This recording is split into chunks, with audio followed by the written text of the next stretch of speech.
Hello and welcome to Pages and Pages. Today I'm going to talk about books again. That's all I do.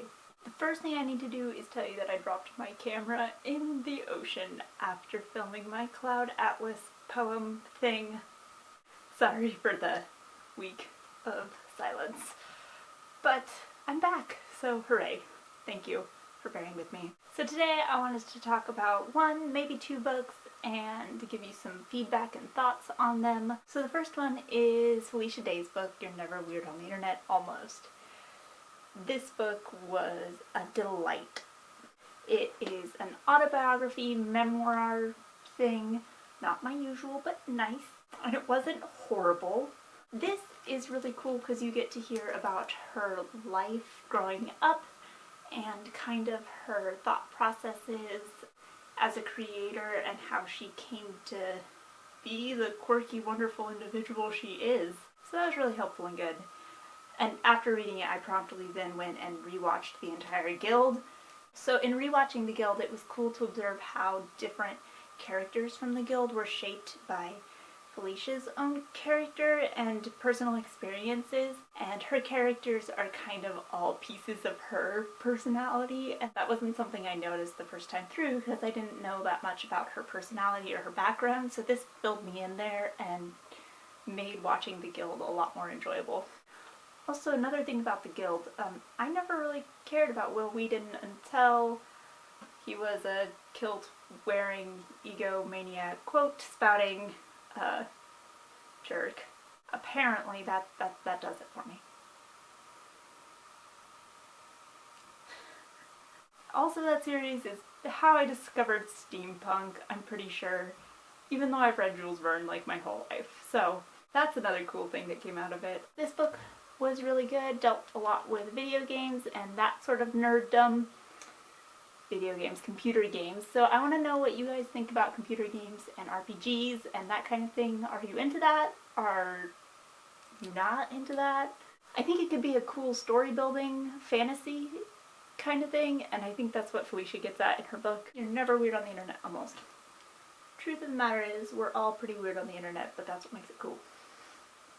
Damn, Daniel. Quick note about this, I didn't end up reading it. I looked through the pictures and they were beautiful. This edition was translated, and I don't read French, so it was a bit simplistic and I didn't really care for it. I don't know, this book just didn't really do it for me.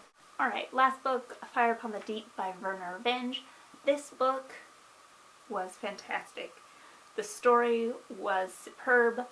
I loved every minute of it. It's a classic storyline. It was interesting to see how Vernor Vinge decided to portray the future of internet back in 1992 when it was still like a brand new baby thing. It felt like vintage internet, but it's supposed to be in the future, so that was fun.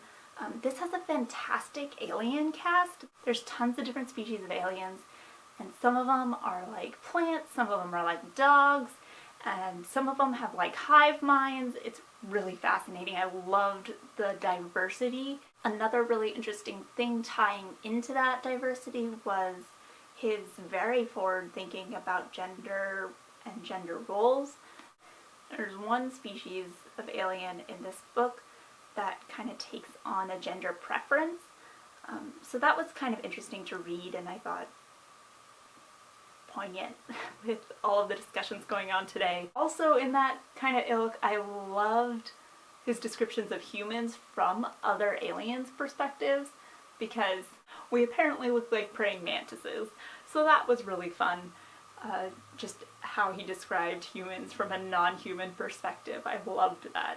My only issue with this book, and it's not really an issue, the author is like was a computer science teacher, and the writing kind of indicates that, so the writing itself isn't that fantastic, but the story like totally makes up for it and like blew me away. One of the things that I always look for in sci-fi books is like what kind of philosophy they're operating under, and I think this quote should tell you what philosophy this is working under. I'm not super familiar with all of the many branches of philosophy, but here we go. Okay, so the quote says, "All evil and good is petty before nature. personally, we take comfort from this, that there is a universe to admire that cannot be twisted to villainy or good, but which simply is. So I don't know what philosophy that exactly falls under, but that does kind of capture general worldview of the author throughout this book. Another quote is this one. It says, "They have been at the center of something vast, but as usual with affairs of the powers, no one knew quite what had happened, nor the result of the strivings." So you get kind of a very cut and dry sort of philosophy in here where the universe simply is, and you just live in it and deal with it.